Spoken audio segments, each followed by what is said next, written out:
वृक्ष कबहू न अपना फल चख्यो, वृक्ष कबहू न अपना फल चख्यो, नदी न चख्यो अपना नीर। वृक्ष कबहू न अपना फल चख्यो, नदी न चख्यो अपना नीर।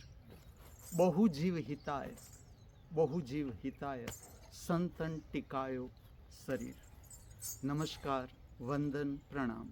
कृपया ओम हिमांशु श्री का हार्दिक वंदन, नमस्कार, प्रणाम स्वीकार करें। अवतरित होने को जा रही है आज के दिन की पवित्र संध्या।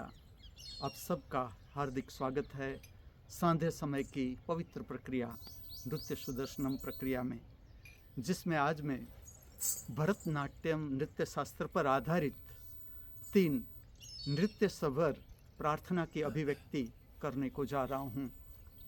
इस तरह से है रचनाएं, छोटी सी रचनाएं हैं, प्रार्थना है। एक है आरती, दूसरी रचना है पुष्पांजलि जो नटी राग में निबद्ध है, और तीसरी है पटाभिषेक तिल्लाना जो हिंडोलम राग में निबद्ध है। मैं आपके समक्ष जो अभिव्यक्त कर रहा हूँ वो नृत्य का आध्यात्मिक स्वरूप। क्या अर्थ है नृत्य का आध्यात्मिक स्वरूप? भारतीय शास्त्रीय नृत्यों का आध्यात्मिक स्वरूप। जैसे कि आज मैं 3 रचना ले रहा हूँ भरतनाट्यम नृत्य शास्त्र से। अब मैं ऐसा कहता हूँ कि इसका मैं आध्यात्मिक स्वरूप प्रकट करने को जा रहा हूँ। अर्थात एक बात स्पष्ट है कि प्रार्थना का नृत्यात्मक रूप, प्रार्थना की नृत्यात्मक अभिव्यक्ति। अब आध्यात्म का क्या अर्थ है? हमारा वास्तविक जीवन, जैसे कि शरीर, मेरा शरीर। December 6, 1962 is my birth date. So 63 years I have passed. तो 63वां साल चल रहा है मेरे शरीर को। अब शरीर तो शरीर ही है। मैं कहता हूँ नृत्य का आध्यात्मिक रूप। इस नृत्य का मेरे साथ संबंध, मेरा रस, प्राण से रस भरतनाट्यम नृत्य शास्त्र से, लेकिन शरीर शरीर ही है। अब इसकी क्षमता न रही। जैसे कि मैं आपको भरतनाट्यम नृत्य शास्त्र कहूँ तो पूरी की पूरी जो मूवमेंट है भरतनाट्यम नृत्य शास्त्र की एंगुलर मूवमेंट है, पूरी कोणात्मक मूवमेंट है। इसकी बैठक की आधी बैठक कही जाती है हाफ सेटिंग आयत मंडलम, कि जिस पे शरीर को जो शरीर की स्थिति है वो हाफ बैठक में प्रकट की जाती है। अब मेरी तो क्षमता न रही शरीर की। मैं आपको एक बात कहूँ मेरे जीवन की। एक समय ऐसा आया मेरा लेफ्ट लेग पूरा बंद हो गया और इसके कारण धीरे धीरे राइट भी बंद हो गया। लेफ्ट और राइट हाथ की मूवमेंट भी बंद हो गई। मैंने कुछ न किया, रेस्ट, और मैं देखता रहा, क्योंकि जो ट्रीटमेंट है एलोपैथी की ट्रीटमेंट वो भी मुझे, शरीर ही ऐसा है कि वो भी मुझे पता था कि अगर इसका मैं सहारा लूँगा तो और तकलीफ शुरू हो जाएगी। मैंने कुछ नहीं किया, रेस्ट ही किया जितना मैं कर सकता था, और जितनी मूवमेंट हो सकती थी मुझसे, जितने, समझ लो कि ये हाथ पूरा नहीं उठता था ऊपर, लेकिन ये हाथ जितना उठता था, जैसे कि इतना उठता है तो इतना भी उठाता था।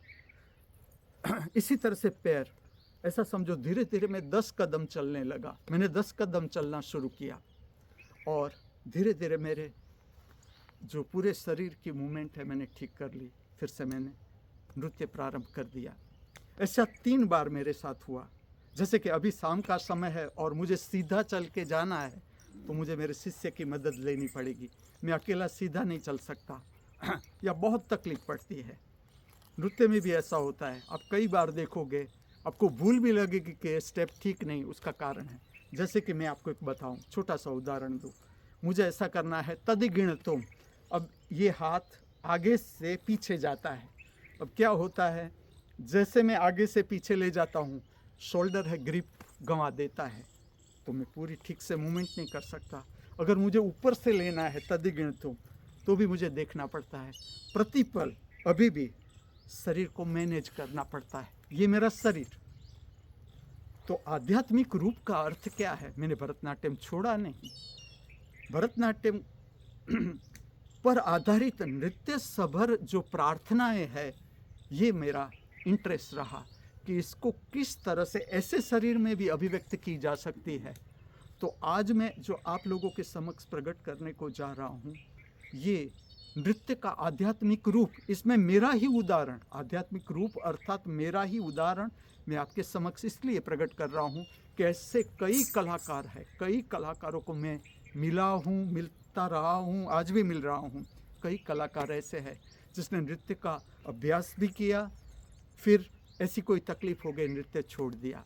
मैं कहता हूँ जितना कर सको, कुर्सी में बैठ के भी नृत्यात्मक प्रार्थना अभिव्यक्ति की जाती है। ये भी मैंने किया है। जब मैं अकेले में रहता था, कोई मूवमेंट संभव नहीं थी, पैरों से चला नहीं जाता था, तो मैं अकेले अकेले जो भी ऐसी रचनाएं हैं, जैसे कि भज रे मानस श्री रघुवीरम, जितना हाथ ऊपर जा सकता था मैं इसकी मूवमेंट के साथ इसे अभिव्यक्त करता था। इसका सार इतना है कि जो भारत के शास्त्रीय नृत्य है वो केवल स्टेज तक ही सीमित नहीं। जो अगर आपको प्रार्थना में रस है, प्रार्थना की नृत्यात्मक अभिव्यक्ति में रस है, तो जिस तरह से जितनी क्षमता है वो प्रकट करना है।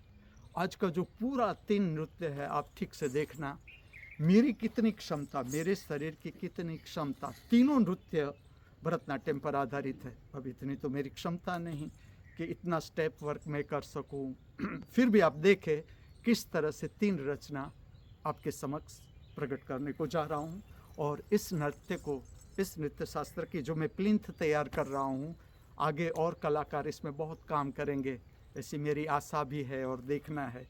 इसका मैं नाम दे रहा हूं अभी हिमांशु नाट्यम, भारत के सर्वशास्त्रीय नृत्यों का आध्यात्मिक रूप।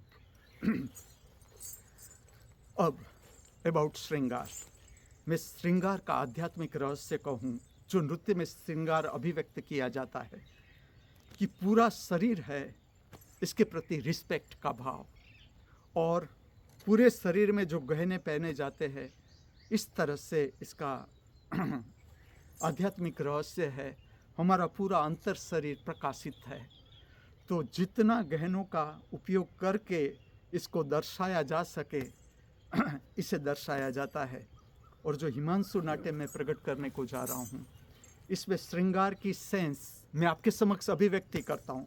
देखो, आज मेरे बाल जो है, अगर आपने एक दिन पहले मेरी जो नृत्य सभर अभिव्यक्ति देखी हो तो उसमें मैंने बाल खुले रखे थे।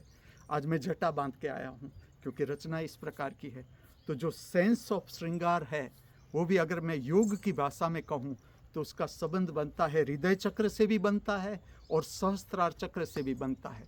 सहस्त्रार चक्र का अर्थ है जहाँ से हम आइडिया प्राप्त करते हैं कि किस तरह से श्रृंगार होना चाहिए। इस तरह की 3 रचना है, 3 विविध रचना है, तो 3 रचनाओं को ठीक से अभिव्यक्त करने के लिए किस तरह का श्रृंगार चाहिए। आज आप देखोगे तो ऊपर का शरीर खुला है। अब मेरा ऐसा होता है, मैं आपको कहूँ शरीर में भी, कि समझ लो आज मैंने खुला शरीर रखा, कल से फिर बंद कर देना पड़ेगा। नृत्य सुदर्शनम प्रक्रिया में अगर कल मैं खुला शरीर रखूं तो शरीर अकड़ जाता है, क्योंकि अभी मुझे जोड़ों की भी तकलीफ़ है, जॉइंट्स की भी तकलीफ़ है, रीढ़ में भी तकलीफ़ होती है। लेकिन मैंने इस सारी तकलीफ़ में जो एक बात देखी वो ये है कि इसमें कंप्लीट रेस्ट इतना मदद रूप नहीं है। जितनी शरीर की मूवमेंट हो सके, जब हो सके, वो करके शरीर को हम स्वस्थ रख सकते हैं।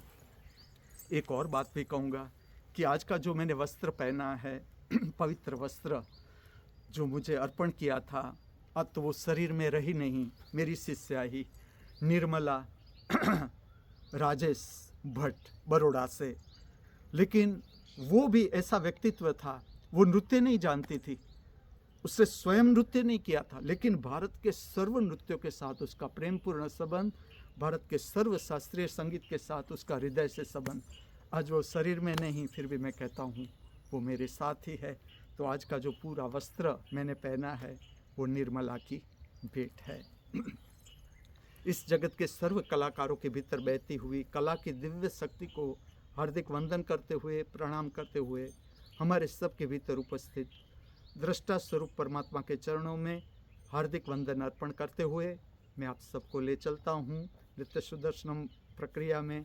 और ख़ास बात कहूँ कि आज जो मैं नृत्य ले रहा हूँ ये आंजनेय नृत्य मंदिर है, और इस पे आप हनुमान जी की मूर्ति देखोगे तो ये भी ऐसे कलाकार ने तैयार की है जो शिल्प कला जानते नहीं है, फिर भी वो यहाँ रुके और ये हनुमान जी की मूर्ति उसने तैयार की। बहुत सी मूर्तियाँ इसने गढ़ी यहाँ पर। उसका नाम है स्वामी धर्मानंद जी। अभी बुजुर्ग है, बहुत उम्र हो गई, तो वो अपने घर पर है, लेकिन जब भी ये मूर्ति देखता हूँ मैं स्वामी धर्मानंद को याद करता ही हूँ। अस्तु।